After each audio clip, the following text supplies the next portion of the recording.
What is ELT? Now imagine a different scenario.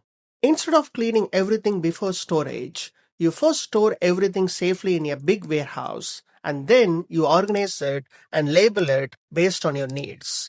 This is the ELT mindset. Store raw data first and transform it inside the platform later.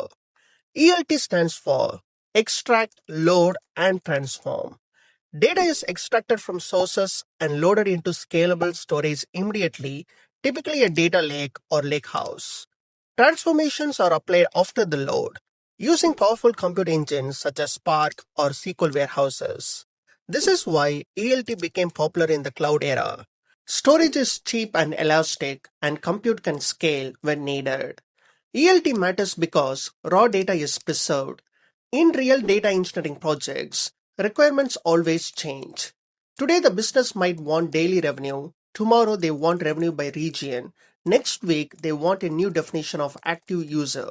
With ELT, you can rerun transformations on historical raw data without touching the source systems again. This is huge because source systems are often fragile and rate limited, and they can't handle repeated heavy extractions. In modern platforms, ELT is often combined with layer architectures.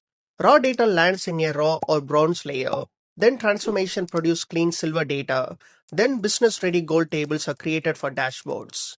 ELT supports analytics and machine learning as well, because data scientists often want access to raw data, while BA teams want curated tables. A simple way to summarize ELT is this.